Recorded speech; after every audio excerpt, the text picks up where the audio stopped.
Okay, we're ready for our second last session.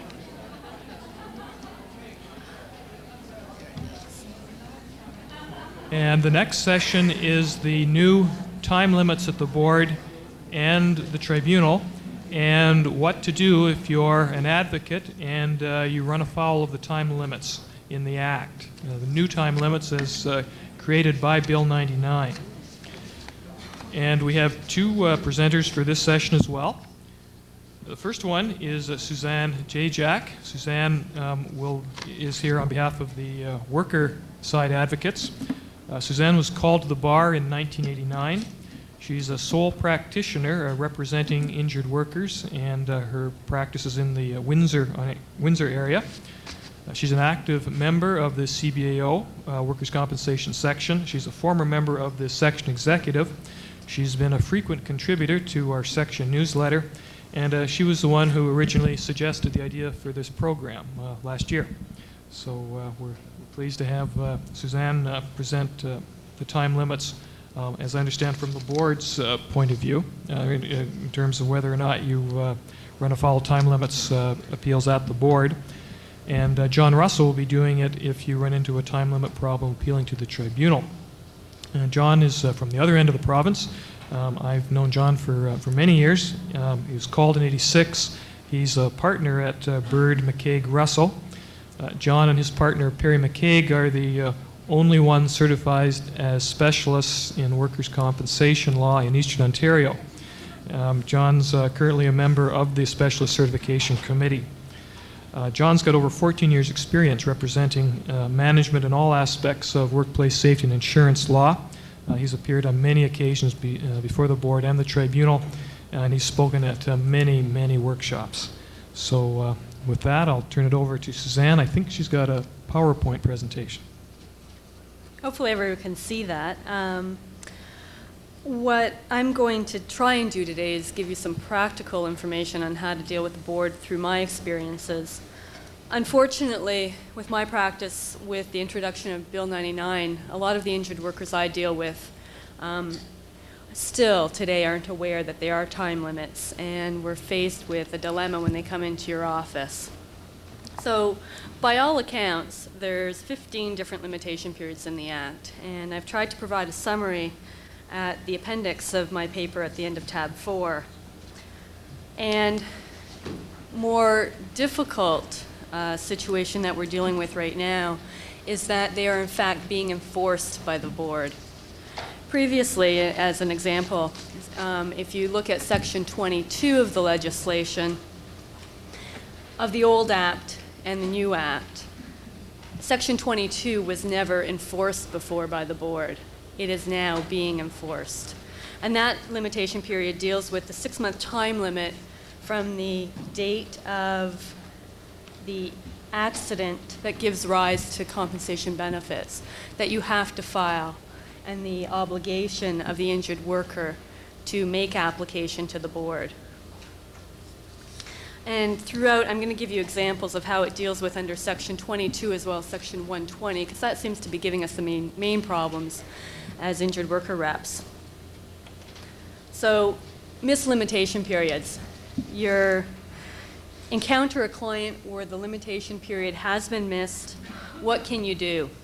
The first thing that I always look at is section 121 and the reconsideration provisions. Is there anything that we can do under that? And I'll get into more detail with this. Look at the language used in the applicable section, the board policy and guidelines, use the principles of statutory interpretation, and as well the tribunal memo that John will be talking about in a little more detail. So the first thing that I always do is look at the reconsideration provisions. And of course, section 121 states that a board may reconsider any decision made by them at any time if it considers it advisable to do so. It's very discretionary, as much of the language is in the sections I'm going to talk about this afternoon. But the two areas that the board says where, and in their memo outlines where they in fact can review a decision is if there's been a procedural mistake or a mistake, a technical error on their part. And to give you an example of some of the things that I've seen are decision letters with the wrong appeal date or not even having an appeal date on them. To me, that's a technical error made by the board, and for the board to enforce a limitation period of 6 months on a decision with no date on the letter to get to the ARO, to me, should be reviewed by them as a decision of a mistake, as a technical error made by the board, and should be allowed to proceed further. The further case where they look at is substantial new evidence. Typically, the example that we have is further medical testing, further medical information that comes apparent that wasn't available at the time of the original decision. If there is a will and a way, try and obtain that information and present it to the board if you're out of time to see whether they will in fact reconsider the decision and at least get you some more time.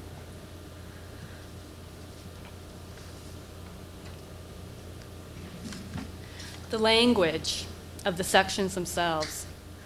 And much of the language now is quite discretionary. Section 120, if you look at that section, it states quite clearly that the limitation period is 6 months for any decision other than for your LMR type of decisions, which are 30 days, or within such longer period as the board may permit.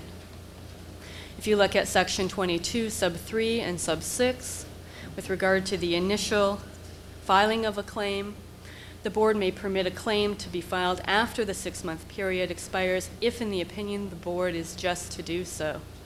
In section 22, sub 6, no benefits will be paid, basically, unless the board, in its opinion, decides that it is just to do so.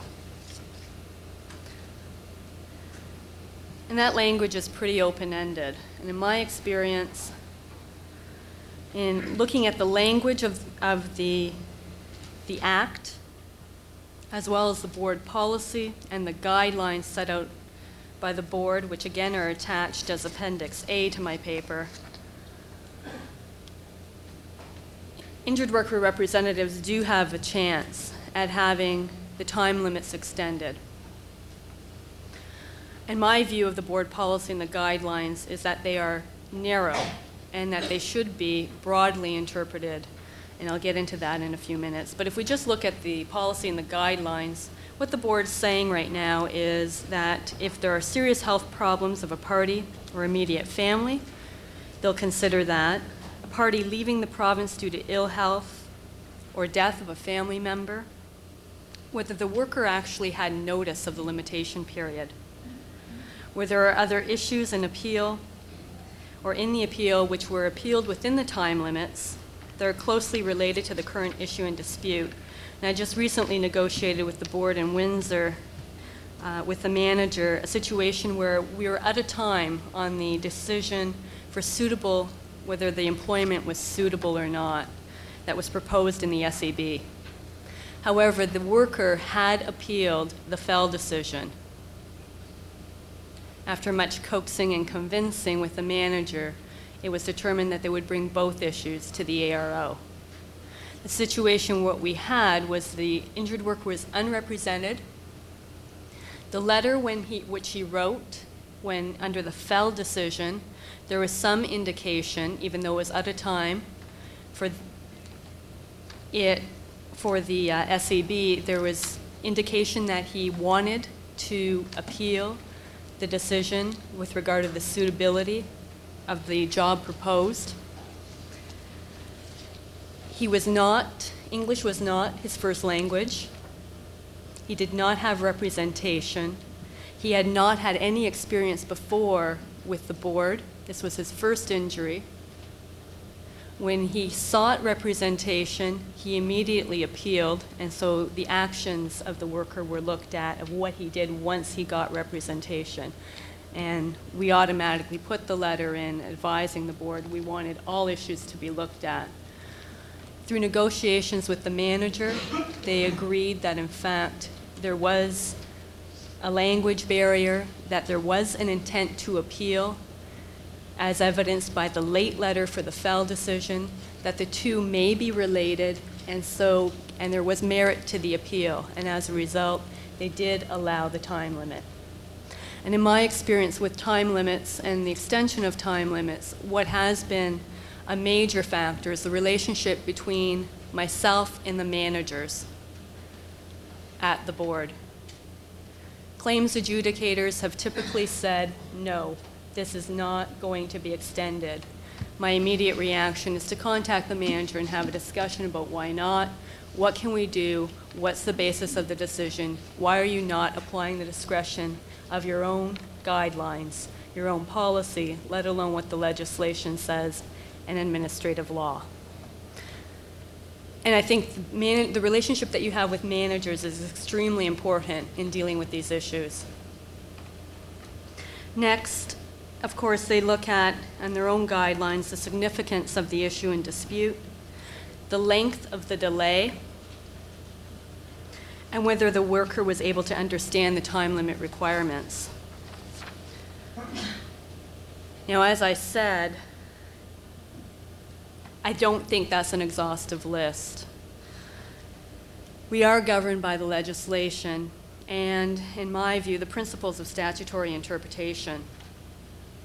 And so in presenting an argument to the board, what's important to remember is that the board must decide each case on a case-by-case individual basis.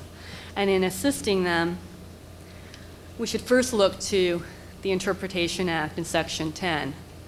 And I feel like I'm still at the clinic doing my clinic arguments of statutory interpretation when I come up with these cases, but every act is deemed remedial, and accordingly is supposed to have a fair, large, liberal construction and interpretation that will best ensure the attainment of the object of the act. And one of the objects of the workers' compensation legislation in the system historically has been to compensate injured workers. That's why it was established. Even though today Section 1 of the legislation has other purposes named, it still does in fact outline that number 4 down on our list, we keep on going down, is to provide compensation for injured workers. And that's the purpose, and we have to keep that in mind.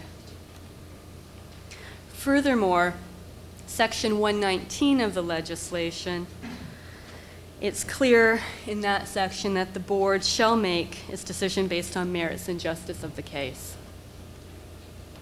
And is it fair, and principles of fairness come into play, if the injured worker missed the limitation period because they didn't know about it and weren't aware of it, is that fair to absolutely prohibit any type of benefit, even though the accident happened? And then looking at the principles applied by other tribunals and the courts in particular.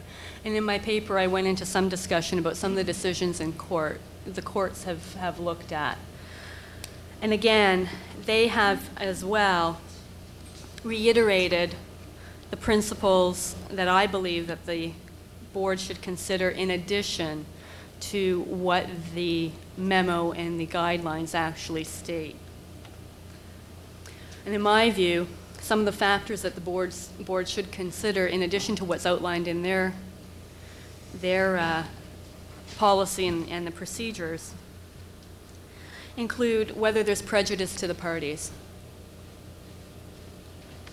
the merit of the appeal, would it succeed? Would compensation be granted in this case had the person not missed the limitation period? Evidence of intent to appeal, the parties' familiarity with the compensation system, language barriers, consequences to the parties if the time limit is not extended. And for injured workers, that's a very serious consequence if we're dealing with the initial 6-month limitation period for filing after an accident. The other thing that I think is important that I didn't have on the list was the party's action, what that individual did when they became aware of the time limit. That goes to their intent to appeal. And especially in the cases with the extension of time limits from divisional court to court of appeal cases, that seems to be a major factor in a lot of the case law. Again, the board must decide these cases on a case-by-case basis. They have to look at the merits and justice. Otherwise, in my view, it's a fettering of their discretion. And John will talk about the tribunal cases in the memorandum. But as a final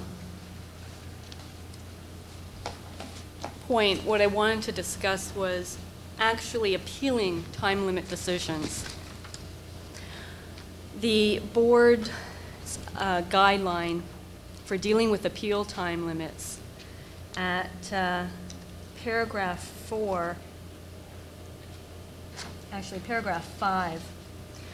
and at page 1414, the second point clearly states that decision regarding time limits are procedural and can be reviewed but cannot be appealed.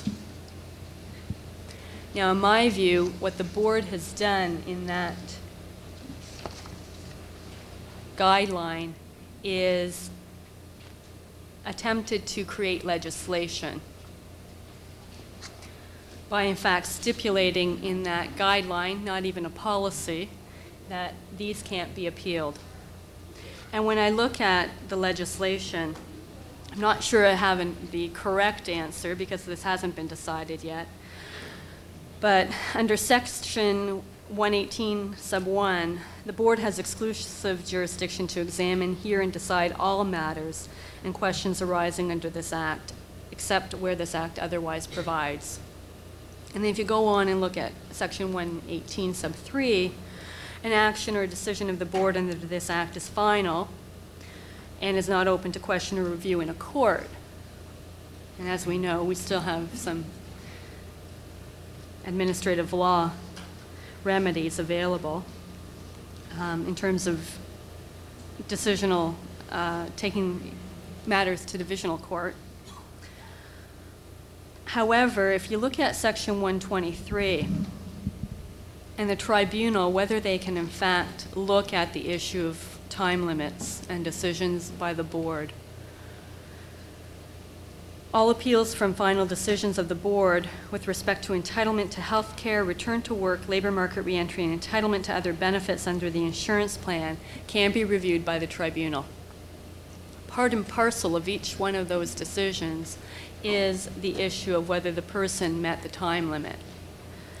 So my position is that if, and we don't have a case yet decided by the tribunal, but if there was a case where the board did in fact deny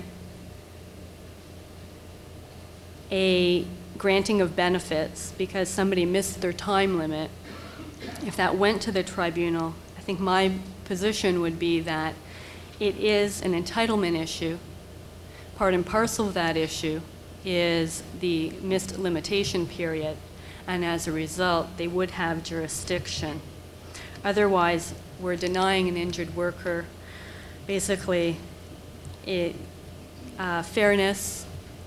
The purpose of the act isn't being looked at, and it would be patently unreasonable to leave that conclusion. So in terms of the board stating, in my view, quite blatantly that the time limits are not an appealable issue, I would suggest that there is some argument to be made at the tribunal level, if not the courts.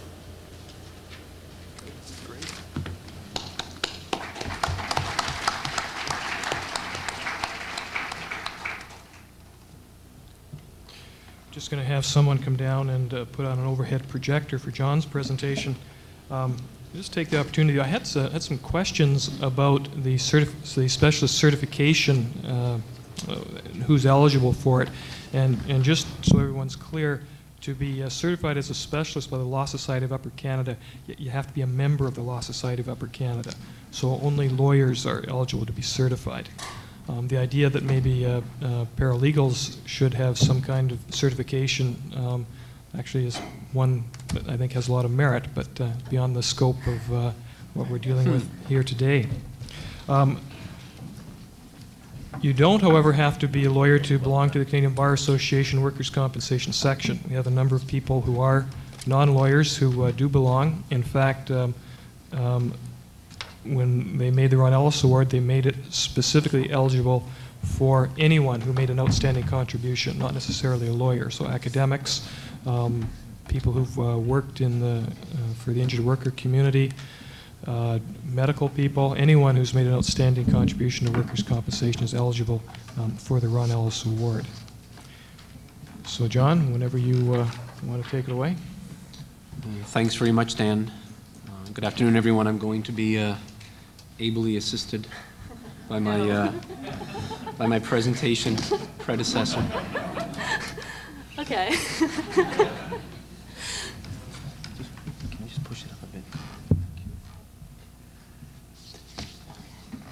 Thank you. I guess following through on somewhat of a continuum, I guess, established by Suzanne, what I would like to do is to take a few moments to tell you about what the Tribunal has been doing with the issue of time limits since, since January 1 of 1998.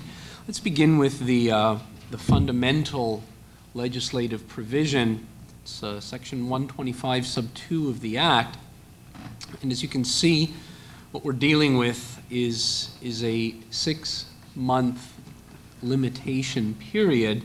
I guess the operative part of 125.2, however, which is what really opens the door for any discussion here, is the part which reads, or within such longer period as the Tribunal may permit, which imports the whole notion of discretion, if you will, into the realm of time limits.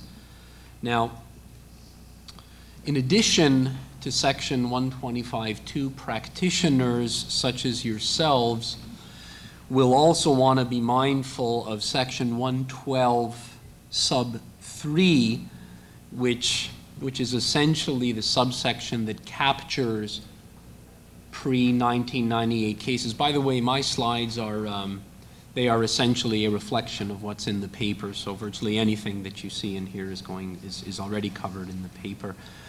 So what 112.3 tells us, as most of you are likely aware, is that for the pre-1998 cases, the time limit commenced running January 1st and expired on January 30th.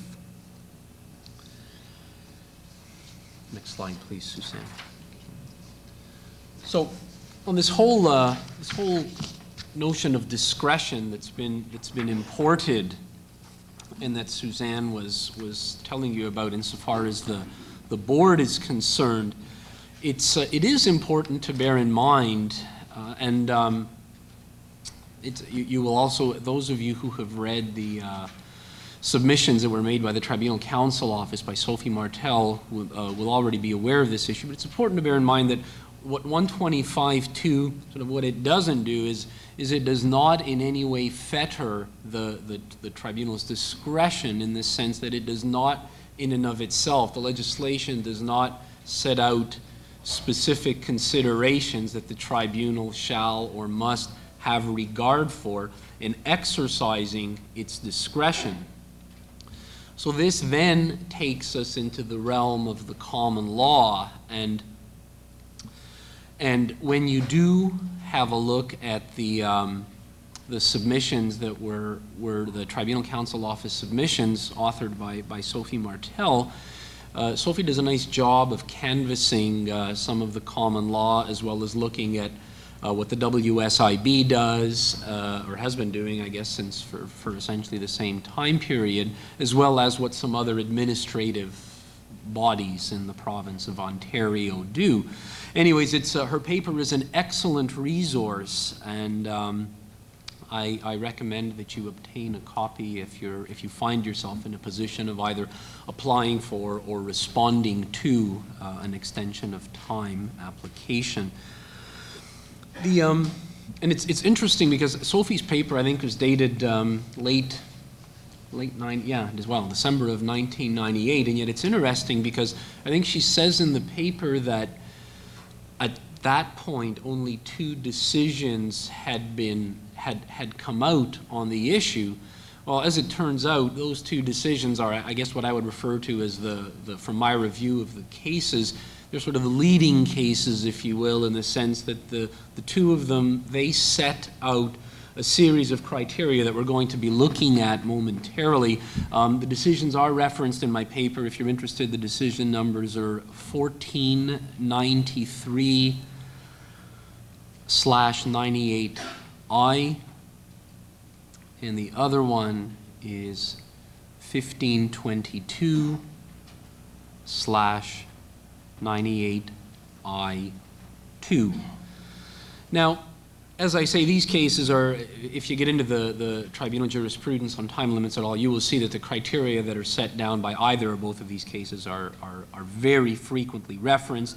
And between them, they clearly set out most of the criteria that the tribunal has been considering in exercising its discretion. So why don't we have a look at some of the more common criteria, thank you, Suzanne, to better familiarize you with what you would be dealing with if either bringing or facing an application to extend time limits at the tribunal. I think probably the most logical one to start with, at least the one that I chose to start with, is, I'll quote to you briefly from decision 972/99E, where the vice chair wrote that it is reasonable that there should be a transitional period during which the tribunal exercises its discretion to extend the time limits with a degree of leniency. So essentially, dealing with having regard for some of the considerations that were mentioned by Suzanne, I guess the fact that, I'm speaking generally, the fact that the pre-1998 decisions did not specifically stipulate a time limit, that in and of itself has been seen by the tribunal as a factor, a consideration in being lenient in applying its discretion for out-of-time appeals of pre-98 decisions. But in the same breath, it is important for me to say that this, what do you want to call it, this transitional period of leniency, this approach has also been applied to post-January 1, 1998 decisions. I'll give you an example for your reference. It's decision number 422/00E. But once again, I think the thinking is the same, whether there's a specific mention of a limitation or of a date by which you have to appeal the decision or not.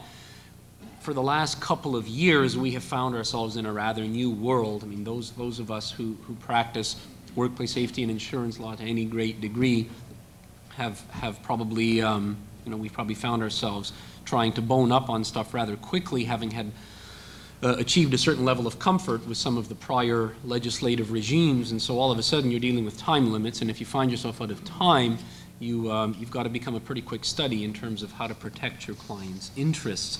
So, needless to say, with the passage of time, I think the transitional period argument is going to lose some of its impact, but nonetheless, it's one that you would certainly want to throw in there. Next slide, please, Suzanne. Thanks. Now, some of the other criteria, and I'll just go through them in really in no particular order, and some of them will reflect some of the criteria that Suzanne was referring to that are being looked at the WSIB. I mean, it's probably the most logical one that comes to mind is how much time has gone by how much time was the limitation missed? Are we talking about a week? Are we talking about a year? I mean, this is something that is clearly going to bear on the tribunal's determination of whether to extend the time limit or not. Now, something else that the tribunal can be expected to look at is the nature and significance of the issues under appeal. For example, does the appeal present a bona fide case sort of on, just on its face? Is there a prima facie case there? And, or can the case be perhaps dismissed as being frivolous and vexatious? And I think it's a good time for me to say that in reviewing the decisions, I certainly noticed that, we'll get into the process on my last slide, but it became apparent to me that if you're ever responding to one of these applications, there is quite an onus on you, given the wording of the decisions, to bring forth whatever evidence or make whatever argument you feel are applicable on these issues. In other words, very often what the tribunal, just by way of example, what some of the decisions are saying is, there is no evidence before us that there is not a prima facie arguable case here. So in other words, it's almost like an invitation is being made to the respondent to review these criteria and make your submissions based on those criteria. You will be given the opportunity to do it, but now is the time to do it. It's not something to be left to the panel or to the vice chair to come up with. The decisions have tended to be made by vice chairs sitting alone. Another factor that is often mentioned is prejudice to the respondent. How has the passage of time affected the respondent's ability to fully argue the merits of the case at a hearing? Once again, that also takes us back to the criteria at the top of the slide, the lapse of time. I mean, it's going to be pretty tough to make a credible prejudice argument if we're dealing with a week or a month. Now, but once again, if you're the respondent, this is the time where you would want to set out in your submission how it is that you feel that you have suffered prejudice as a result of the delay. Another way of another criteria that tribunal vice chairs have looked at is, how has the delay impacted the availability of key documents or key witnesses, or has the case gotten so stale that it's really not capable of being adjudicated? I think that'd be a tough one for most cases. I mean, I'm sure that I have a lot of colleagues in the room, and I know a lot of us have argued cases where the issue from which the appeal arose took place many years ago, some of them going back into the 50s and even the 40s. But I venture to say that most of those cases are now behind us once and for all. So barring that, I mean, if we're dealing with a relatively brief delay in bringing the application, you're probably going to have a tough time establishing that the case is too stale to be adjudicated. Nonetheless, it's a factor that's considered.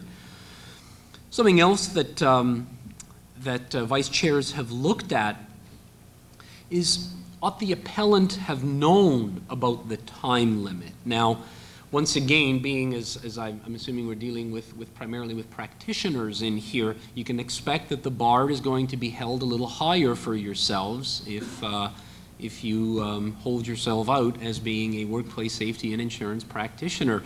Safe to say that vice chairs are going to have a higher expectation of yourselves and of the knowledge that you would be expected to have, for example, of the existence of a time limit versus, I guess, the example that Suzanne gave of someone who is not a practitioner, English may not be their first language, etc. And then in that light, you have the next criteria, which is, did the appellant act diligently? Now, quite apart from the limitation, in order to be able to convince a vice chair of the legitimacy of your application to expend the time limit, it is in your interest to be able to show that from the time the decision was issued, or from the time you became aware of the decision, that you made it clear essentially from the outset that you were trying to pursue an appeal of the decision.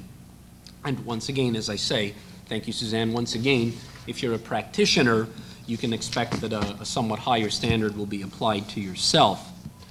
I better start moving through this because I'm afraid I'm taking a little too much time. We'll just look at a few more of the criteria, and then we'll do a quick blast through the process. An interesting question that some vice chairs have put to themselves in the decisions is, could the refusal to allow the appeal to be heard, to allow the extension, could it result in a substantial miscarriage of justice due to the fact that there may have been, for example, some sort of a defect in the process of the decision or clear and manifest errors? An example that comes to mind from one of the cases I read was the worker had indicated that, I think she'd elected the 90-day option and 60 or 90-day option, and I guess she claimed to be unaware that by doing so, she was essentially foregoing her right to have a hearing. And so that was a factor that was considered by the vice chair. Intention to appeal, once again, did the applicant make his or her intent to appeal the decision apparent essentially from the outset? Respondent's position participation. Is the respondent even participating in the appeal? That is unquestionably a factor that's being looked at. And if the respondent is participating, is the respondent taking a position on the application? Is the respondent, in fact, opposing the application to extend the time limits? Another case that was interesting where we have representative instructed, we have at least one case and perhaps more where the worker took the position that they actually instructed their representative to bring the appeal, but for whatever reason, the representative did not, in fact, follow through on that. Once again, that mitigated in favor of the worker and of having the application allowed. And the last point that I'm going to make is there is a decision, which I think it's looks like if I can read my writing, I think it's 575/00E, which specifically said that even though not bound by the board guidelines, they were described as presenting a useful discussion of the issues to be considered in exercising discretion. Last slide, very quickly. I'll just very quickly go over the process that that currently exists at the tribunal, and as you can see, I begin the slide by telling you that it is my understanding that the process is currently under review. The tribunal, I understand, they have just been inundated with these applications, and I think for you practitioners, you may want to take note of the fact that you may effectively be delaying your client's case up to a year if you miss a time limit. By the time the process of requesting an extension of the time limits has run its course, you could be facing a delay of having the appeal on the merits heard of up to 1 year, and that, of course, is assuming that you're given the green light to proceed. Essentially what happens now is if you file an appeal that's out of time, someone from the intake office will request written submissions from yourself, and you'll be given a month to do so, and that is, of course, where you will focus in on the criteria that we've just been looking at. If you get these submissions in on time, what will happen is they will be taken and then forwarded to the respondent along with your appeal application, and the respondent will then be given 1 month to make their submissions, and a copy of the respondent's reply is given to the appellant, and then the matter is forwarded to a vice chair for a ruling. The last comment I'll make to you is that, and this was advice that was given to me by someone in the intake office at the tribunal, is it is in your interest, and you probably inferred this from what I've already said, is that it's in your interest to follow up once you've made this application for the extension of time limits. You want to make sure that it is being actioned at the tribunal. You will want to follow up with the tribunal to see that it is moving along within the process. Thank you very much.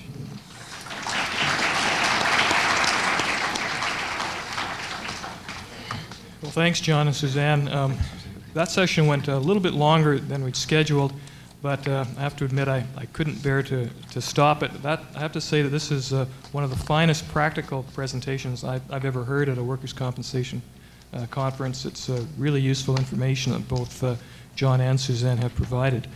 We've got time for 2 questions, if we have any. Otherwise, we'll move on to the next session. Jack?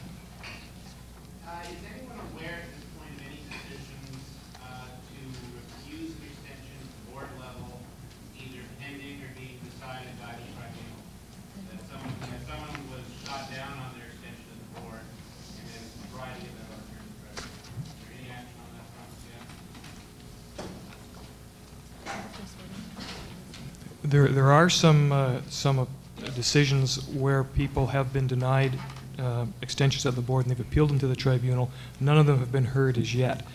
They will be heard in the next few months. Just following up on that question, is there any special process in place for these first few crucial decisions? I assume the board will want to be making submissions to the tribunal. Is there any opportunity for other groups to make submissions? Yeah, we haven't actually developed the process for it. I would anticipate that certainly the board will be notified, and certainly we'll have to leave it up to Ian to decide, Ian Strachan to decide how the cases would proceed. In other cases where seminal issues have been raised, interveners have been allowed to participate. I can't say, of course, whether that would occur in this case, but certainly it is a significant issue. And with that, again, thanks to John and Suzanne. We'll go to our last session. I guess it shows that people are interested in the topics. I'm glad to see that almost everybody has stayed for the final presentation. And our final presentation is on chronic workplace stress and its compensability. And our two final presenters are Chris Meaney and Rachia Van Lierop. Chris has been very active in the Canadian Bar Association Workers' Compensation section. He's currently on the section executive as a member for employer advocates. From 1995 to 2000, Chris's practice was restricted to representing Canada Post in workplace safety and insurance appeals, and he appeared in many appeals at the board and at the tribunal. More recently, Chris became legal counsel for Canada Post, and he now advises Canada Post in all matters relating to labor and employment law. Rachia Van Lierop is a legislative interpretation specialist with the Office of the Worker Advisor. We first started talking about doing this program about 9 months ago, and I'm glad we didn't delay it any longer, because we might have missed the expertise that Rachia has in this area. She's been involved in a number of leading cases at the tribunal, and in particular she's been the Office of the Worker Advisor's lead contact for chronic stress claims for the past 4 years. So we're very appreciative of having both Rachia and Chris able to talk about some of the practical aspects in regards to chronic workplace stress appeals. I understand Chris is going to go first. Great, thanks, Dan. I know it's the end of the day, so I'll try and keep it relatively short. I think what Rachia and I have talked about is I'll kind of do some of the nuts and bolts concerning the history of these cases, and we'll leave some more of the fireworks for Rachia to talk about. I think when you're dealing with mental stress, the most difficult question is, what is mental stress? And if you've looked at the Act, both the Workplace Safety Insurance Act and the previous Workers' Compensation Act, you'll notice that it's not defined in the Acts. And I don't believe it's defined in the DSM, which is a manual of psychological conditions.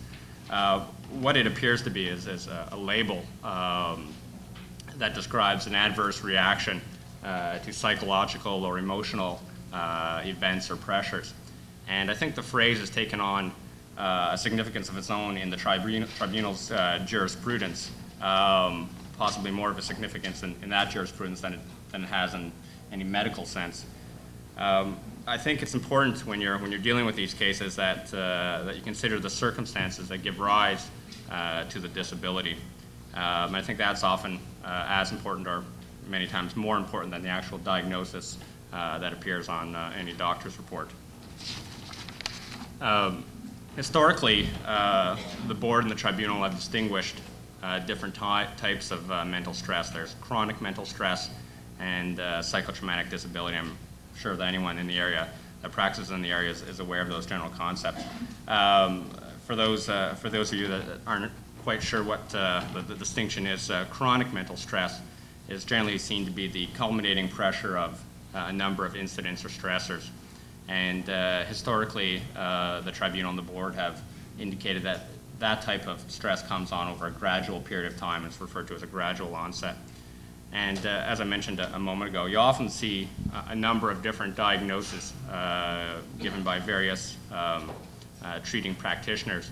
But the legal test that's used at the tribunal seems to be the same regardless of the actual diagnosis given. You actually look to the circumstances that gave rise to the alleged disability as opposed to the mere label that's attached to it. Psychotraumatic disability, on the other hand, there's actually a board policy on that, but in short, it's generally seen to be an acute reaction to a sudden traumatic event, and there's obviously a long history and a lot of interpretation that can go into those words about what's sudden, what's traumatic. But generally, if circumstances meet those criteria, historically it's been compensable both at the board and at the tribunal, and under both acts, the Workers' Compensation Act and the new Workplace Safety Insurance Act. Recently, the line between chronic stress and psychotraumatic disability became somewhat blurred, and I think that's a bit of the fallout of Section 126 and what constitutes the appropriate policy for pre-98 injuries. I'm not going to get into that discussion, but it's interesting to note that a number of chronic stress cases were allowed under the board's psychotraumatic disability policy. And obviously that psychotraumatic disability policy has very broad language that allowed vice chairs of the tribunal to find that a chronic stress situation was compensable under that policy. That type of situation may not occur again, because I understand the board is no longer including the psychotraumatic disability policy in the policy package being sent to hearing panels.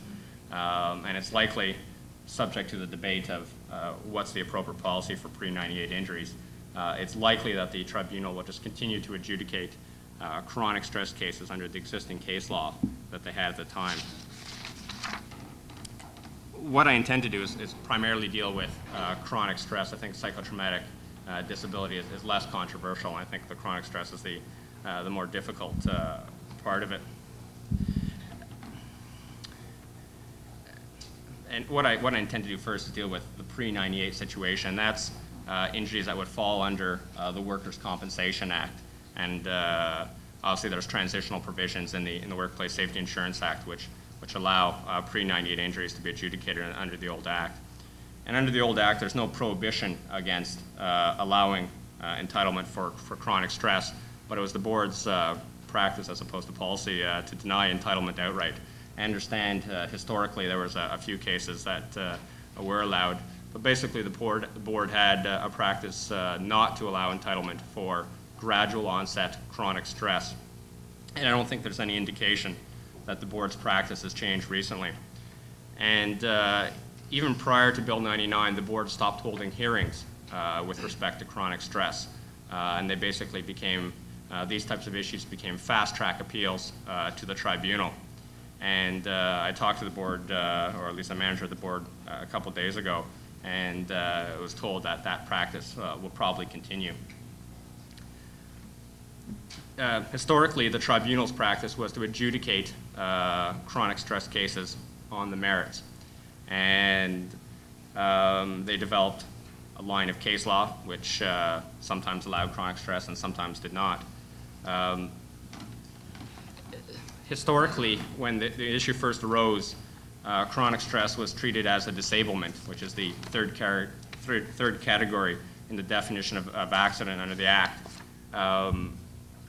Recently, there's been, I think, at least one case. It was a case dealing with sexual harassment, where the vice chair, actually there might have been a panel, I'm not sure, found that chronic stress could actually fall under the first category in the definition of accident being a willful and intentional act, not being the act of the worker.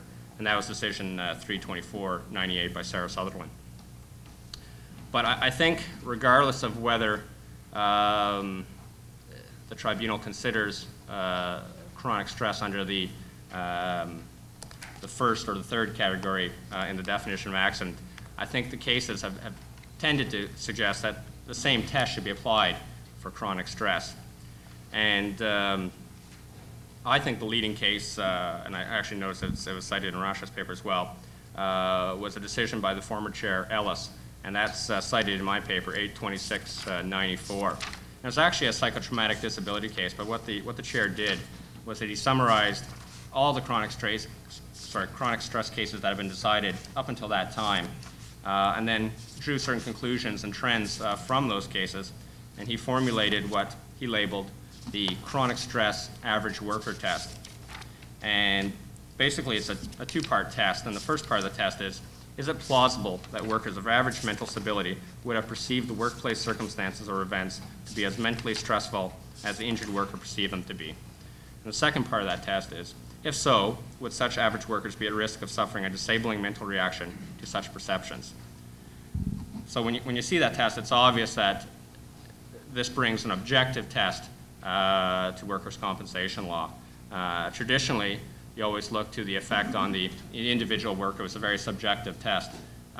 This test clearly had an objective basis towards it, and it's actually been accepted in numerous cases subsequent to that. Now, the test is limited to what they refer to as mental cases, and basically what that is it's a mental stressor bringing on a mental impairment. So it's not a physical injury and subsequent mental stress, but rather mental stressors bring on mental impairment, and that's limited. And what the former chair indicated is that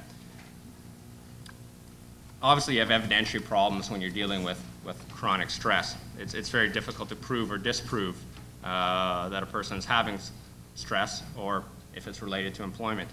And he indicated that this test can be seen as an encroachment on the thin skull principle, but it's the only reasonable way to test work-relatedness when you're dealing with chronic stress. And one of the questions that he formulates in the test, or that have been cited in other cases, is that would a person with a reasonably robust mental makeup suffer a disability as a result of the alleged activity at the workplace?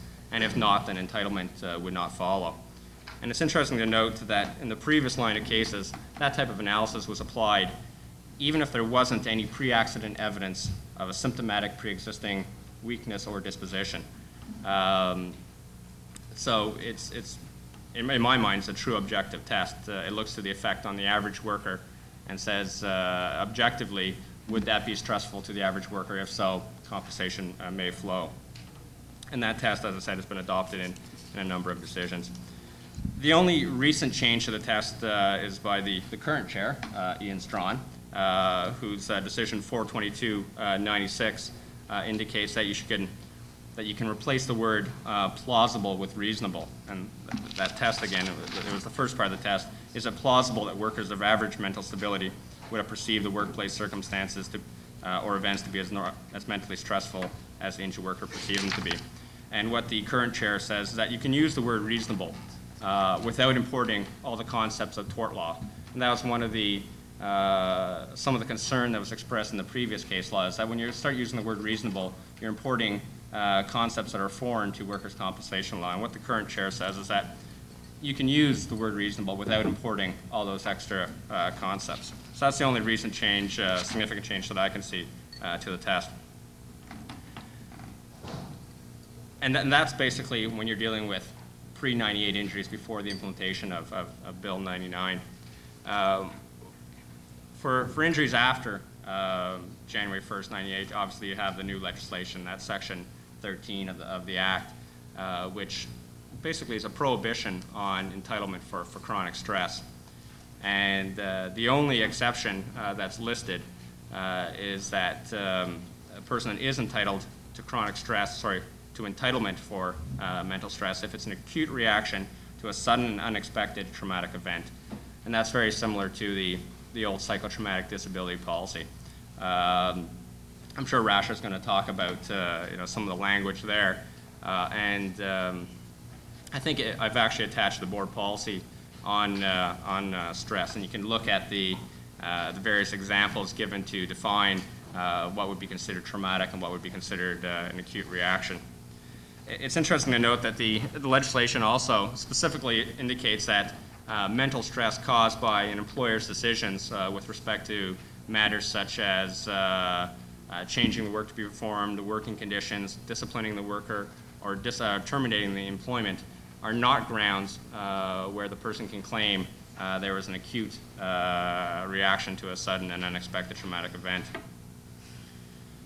From what I understand in talking to Dan and a few other people, there have been no cases at the tribunal that have decided or have talked about Section 13. So I guess we're going to have to wait to see how that's eventually interpreted. The board policy is 150202, and again, it's attached in your materials. But it basically echoes the statutory language. And in my opinion, it codifies an objective test for what is traumatic. And what it says is events that would generally not be recognized as traumatic, but which are traumatic to the worker because of the worker's psychological history, are not considered sudden and unexpected traumatic events. So again, it's back to an objective test of what would be traumatic to the average worker. The policy does state that something can be objectively traumatic even if other people aren't affected, however. And it says an event may be considered traumatic even if other workers exposed to the same event did not experience ill effects. Not all workers have the same resilience to sudden and unexpected traumatic events. In my mind, it's still an objective test, regardless. How am I doing for time there? Close? Okay. Basically, I was going to go into some practical advice for employers reps, but it's highlighted in my paper, and I think the main practical advice that I would give to employers rep is that you have to have a factual control of the case, and you have to get all the information that you possibly can. And I think that the tribunal, less so with the board, but the tribunal is at least open to assisting you getting information that you might not otherwise have access to. I think it's important to get clinical notes from treating specialists and doctors. I think you should, if there's related board claim files, you should seek access to those. There's one case which I was recently involved in where the worker indicated that she had a long history of psychological treatment, but couldn't remember the number of treating practitioners. And in that case, which I think I cited in my paper, it's 760-99I2 and I2R. The tribunal ordered the production of OHIP records to determine the treating history from various practitioners. And these reports weren't disclosed to the employer. The case is still proceeding. But the workers' rep is to make submissions on those, and the vice chair will obviously consider those. So I think it's very important to get all the information you can and turn your mind to the case law. And I've cited a few of the doctrines that are helpful to employers. Obviously, the chronic stress average worker test, the crumbling skull and career invalid doctrines, and the cases that talk about the worker's misperception of events, reducing the employment factor to the role of insignificant. And luckily, all those decisions and doctrines are talked about in Decision 82694 by Ron Ellis. Thank you very much.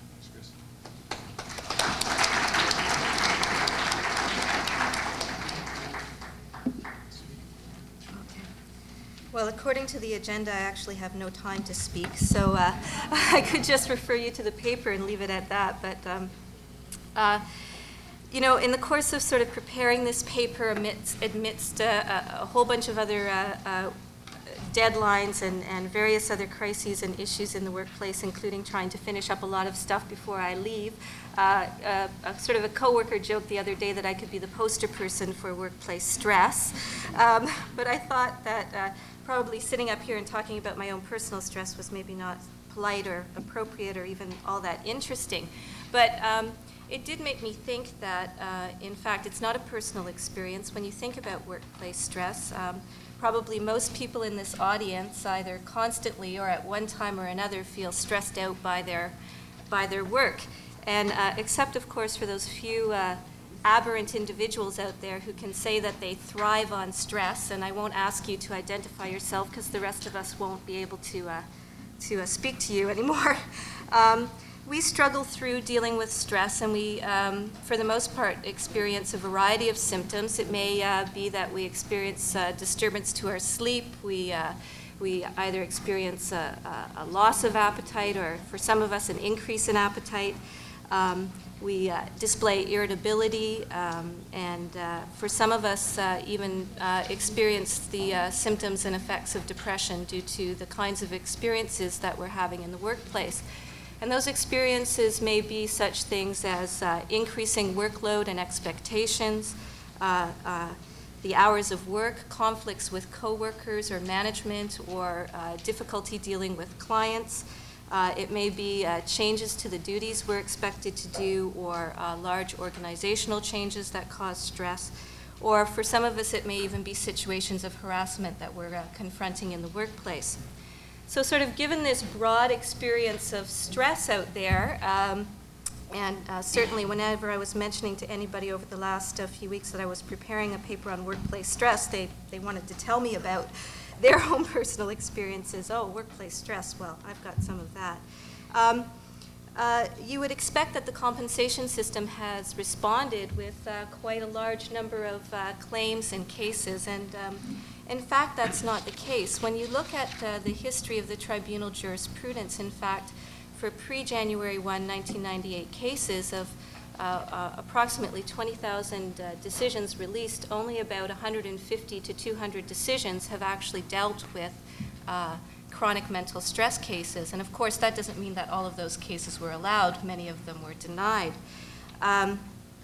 So it certainly has formed only a very small fraction of the overall percentage of the workload of the tribunal. And of course, as Chris has pointed out, for post-January 1, 1998 claims, there's an express limitation in the legislation now, which will significantly reduce the number of stress claims coming forward.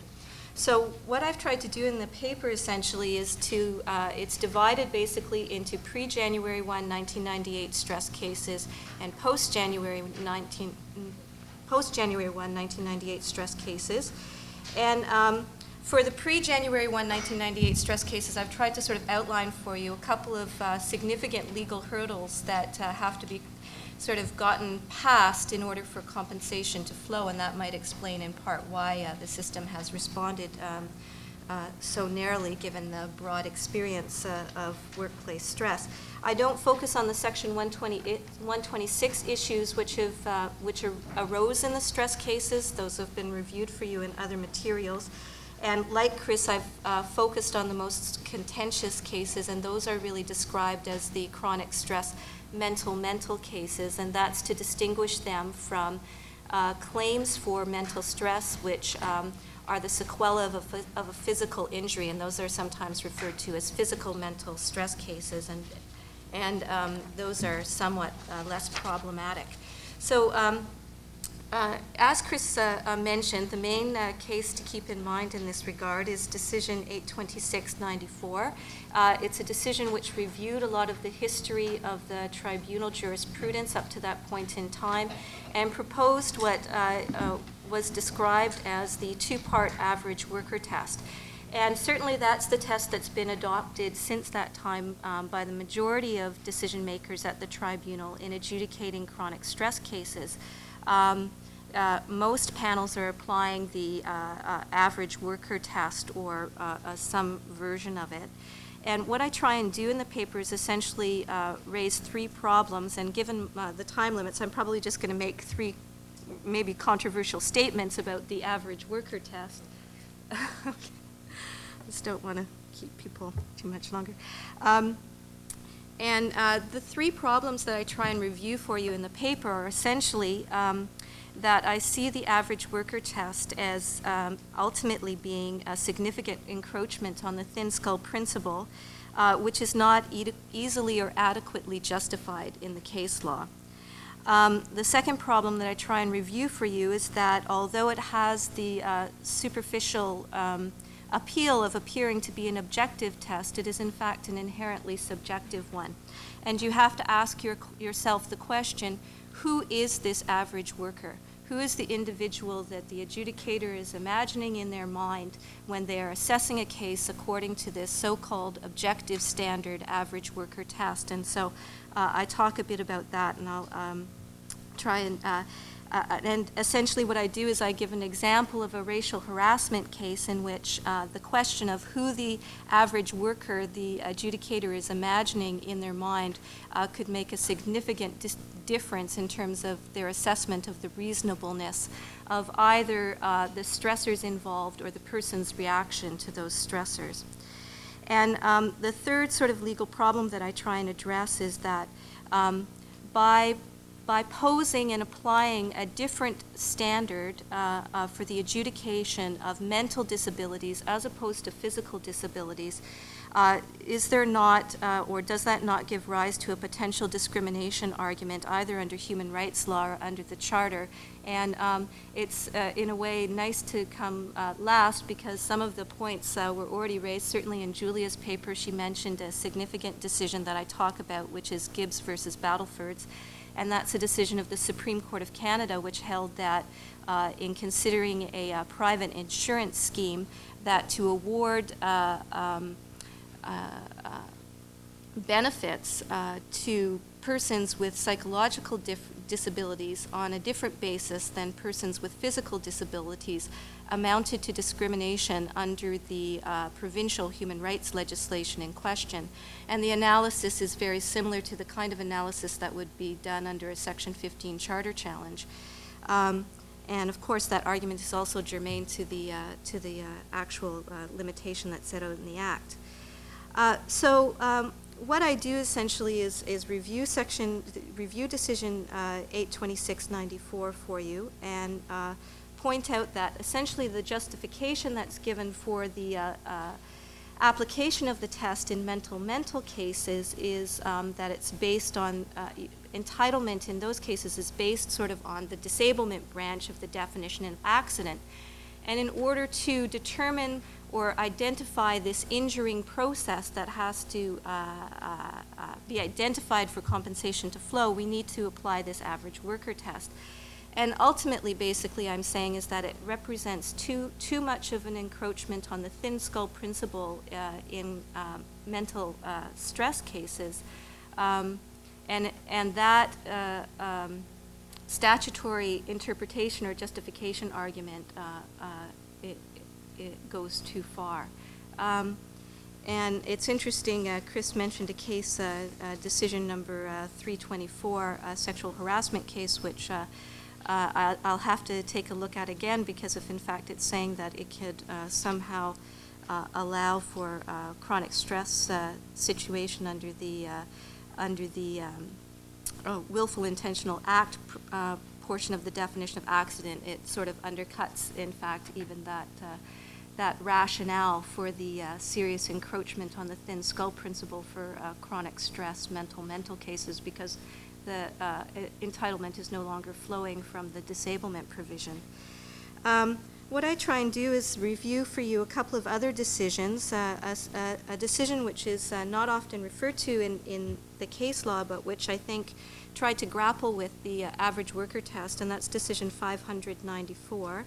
It was a very complex mental stress case involving a long history of interpersonal relationships between two people who ultimately had a sexual relationship in the workplace. And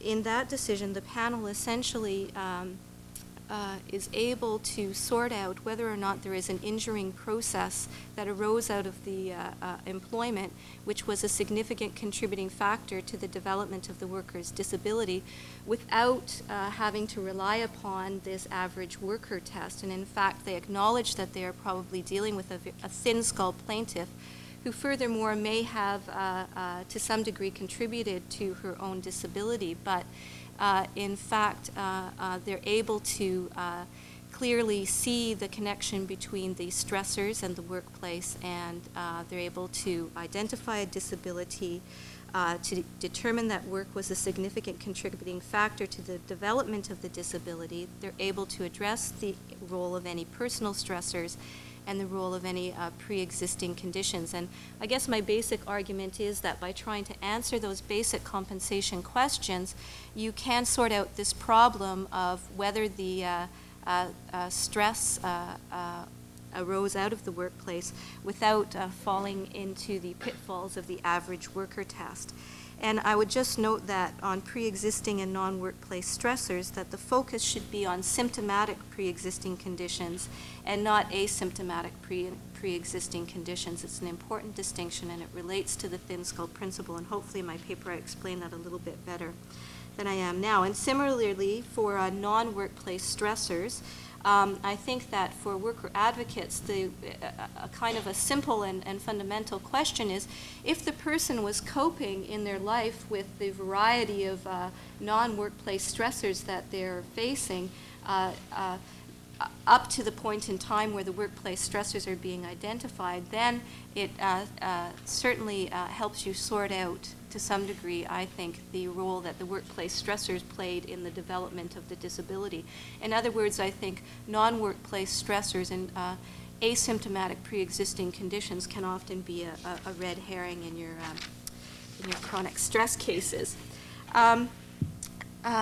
Finally, just a note on another decision that Chris mentioned, which is decision 42296. Which suggests substituting the word reasonable for plausible in the two-part average worker test. I would just caution that I think that that itself might be problematic, because in fact it may raise the bar even higher for mental stress cases. Certainly one could argue that the substitution of the word reasonable as opposed to plausible might create a higher standard than is even articulated in the original test. So following that kind of complex and related legal arguments, I review for advocates in the paper a number of different kinds of stress claims, and I try and review for you the jurisprudence around harassment claims, specifically sexual and racial harassment claims, since that's been mostly the kind that have been heard by the tribunal. And I also just do a quick review of the jurisprudence around a variety of specific workplace stressors that the tribunal has considered in different cases, considering such things as change to working conditions, workloads, conflicts with other coworkers, bumping, layoff, and downsizing. And so if you have one of those cases, maybe you might find that review of the jurisprudence a helpful place to start. Then I also try and raise for you a couple of quick practice points, and I'll go over them quickly for you now. In the context of trying to address for pre-January 1, 1998 cases, sort of the complex evidentiary and legal issues that get raised, you can lose sight of one of the basic compensation questions, and that is showing that you have the worker had a disability. And so I would just caution that it's important. Panels review and rely heavily upon the detailed medical and psychological evidence to establish the disability, not only the nature of the disability, but the degree and sometimes the duration of the disability. So it's important for worker advocates to make sure they have that evidence prepared and to bring forward that kind of detailed medical evidence around disability. Also, I think I've already tried to mention, it's important to keep in mind that pre-existing conditions and non-workplace stressors will often be raised as a defense by an employer to a mental stress case. Not only does the advocate have to be prepared to deal with those, but you have to prepare your worker that these sensitive and difficult issues will be raised. It can often be even more stressful to the person bringing forward the stress claim to face the potential that their entire sort of psychological or life history will attempt to be brought out in a hearing. And I would urge you to look at the section that I wrote on pre-existing and non-workplace stressors for arguments to limit that kind of defense that's often raised by employers. And as a last practice point, I would ask you to keep in mind that most workers who come to you with chronic mental stress cases will also have a myriad of other civil or legal remedies available to them. They may have claims under the Ontario Human Rights Code. There may be charter arguments to raise. They may have parallel proceedings under their collective agreement if they're unionized, or they may have benefits under short-term or long-term disability plans. If they were dismissed, there may be wrongful dismissal suits or claims under the Employment Standards Act. So it's important to keep in mind to either refer workers for appropriate legal advice for the sort of myriad of legal remedies that might be available to them, or if you're actually representing, to be aware that there may also be an application to the tribunal under, I think now it's Section 17 of the Act, that any civil claims that are being brought forward might be barred by the statute. And so I sort of review a few of the cases around that law for you so that you can be aware of that potential difficulty. For post-January 1, 1998 stress claims, the express limitation Chris has already reviewed for you, and it's basically that the legislation attempts to limit compensation for mental stress to acute reactions to sudden and unexpected traumatic events which are not related to employers' decisions or actions, and then a series of sort of examples of employer decisions and actions are included in the legislative provision. What I try and set out for you is basically a two-part charter argument that relates to Section 13, and I try and basically explain in the paper the potential for a Section 15 charter challenge to Section 13. And the two-part argument is basically that first, by excluding persons with psychological disabilities, specifically chronic mental stress claimants, from the benefits and services set out in the legislation, that there's a potential violation of Section 15 of the Charter, which guarantees equal benefits of the law to persons with mental and physical disabilities. And the sort of leading case on that has already been mentioned. It's Gibbs versus Battlefords, and it essentially I think provides some compelling reading for those who are interested in the sort of the implications of Section 13. And the second part to that I try and outline in the paper is essentially an adverse effect discrimination argument, and that is that by excluding persons with chronic mental stress claims, you are in effect excluding many of the claims that would arise under sexual or racial or harassment, or harassment based on any of the other enumerated or analogous grounds under the case, because often those are cases which do not present with one specific acute sudden and traumatic event, but often relate to an ongoing environment of systemic harassment in the workplace. And by excluding those kinds of claims, you are creating sort of a second level of discrimination under the Act.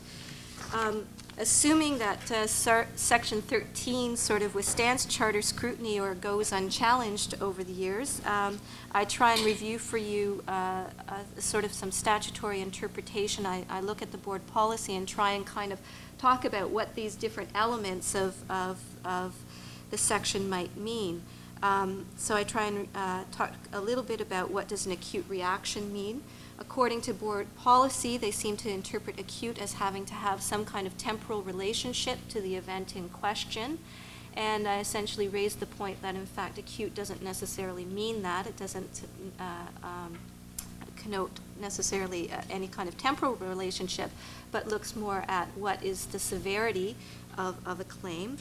The board's policy doesn't really address directly sudden and unexpected, but certainly that part of the section will raise concerns for some types of workers, particularly emergency workers, who maybe as a regular part of their work are dealing with traumatic events, and the argument is really, therefore, are they unexpected anymore in some way, or can it be argued that they're expected in the course of their employment? And certainly, what does a traumatic event mean? Well, if you look at the board policy, they are only considering the most sort of horrific circumstances of hostage takings and life-threatening situations. So traumatic is given quite a sort of a extreme interpretation, and I try and argue that there may be other events which are traumatic, but not of the degree of facing a hostage taking. And again, finally, you have to look at what is an employer decision or action. So I've tried to place stress in some kind of context for you and discuss the basic dividing line between pre- and post-January 1, 1998 claims.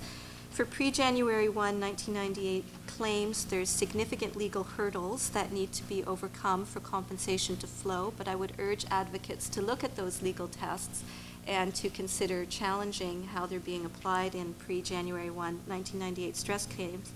For post-January 1, there's the explicit limitation in the legislation, and of course that presents an even bigger barrier for workers with stress claims, at least for now. So those are my comments. Thanks. Thanks.